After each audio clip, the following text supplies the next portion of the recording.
What is up, YouTube? I'm back at it again with another video, and today's video is going to be very theater kitty. So if you don't want to watch that, I apologize. But you probably do if you're here, or you're one of my friends who feels bad for me because I only have 71 subscribers. Shout out to Eden. She's one of my friends who feels bad for me, but she also likes Hamilton. Don't tell anyone I told you that.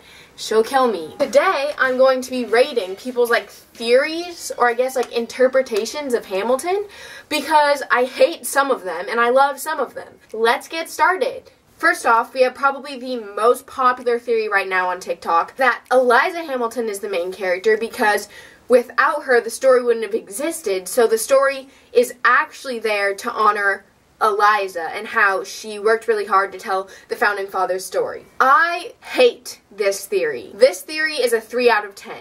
It gets 3 points because yes, Eliza was amazing in the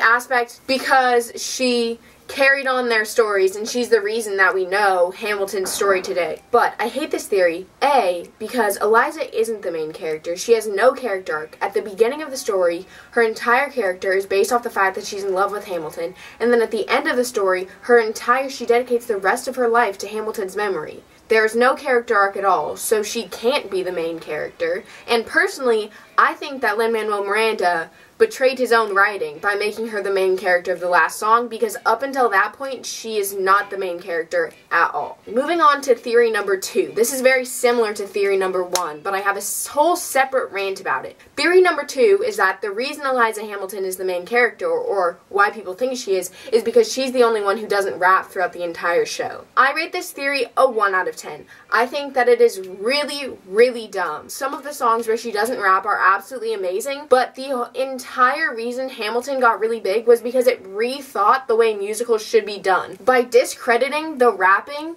you are discrediting Lin-Manuel Miranda's entire contribution to the musical theater community and his entire new way of rethinking how to do musicals. On to theory number 3. My absolute favorite is that Burr is the main character in Hamilton. Now, this makes sense. I rate this theory an 11 out of 10 because it is the only theory that makes sense, because Burr is the only character with a character arc. At the beginning, he doesn't make room for anybody else in his life. He doesn't have opinions. He is very self-centered. And then, at the end, in the song The World Was Wide Enough, he realizes that he doesn't have to be the main center of attention. He doesn't have to beat out Hamilton to get where he needs to be. He could have done it by just standing up for what he believed in. That is the moral of the story. The moral of the story of Hamilton is that you have to stand up for what you believe in order to get where you're going, even if it causes some setbacks.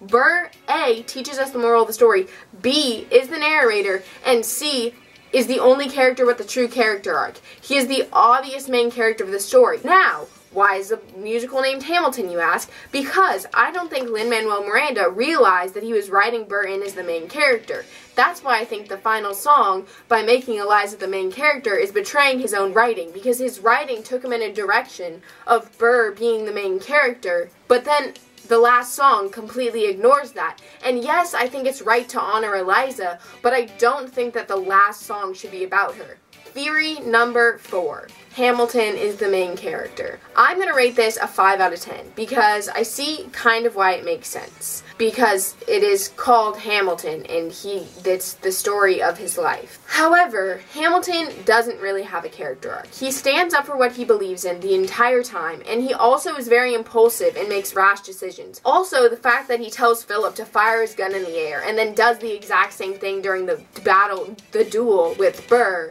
shows that he doesn't really change that much throughout the story. Yes, his story is the plot, but we don't learn the moral of the story through him. With just Hamilton, there is no story.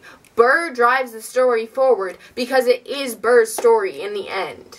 Hamilton is there to seem like the antagonist to Burr, but actually what Burr realizes at the end is that Burr is his own antagonist, which is the point of the story, was that Burr was holding himself back, not Hamilton. That is the point of the story. That is the storyline. So I am right, and essentially everyone else is wrong. Thank you for listening. I'm fighting with people on TikTok about this right now. If you sat all the way through my rant about Hamilton, make sure to subscribe, like, comment, if you're my friend, you are legally obligated to comment because you care about me. Thank you guys for watching, and I will see you in the next one.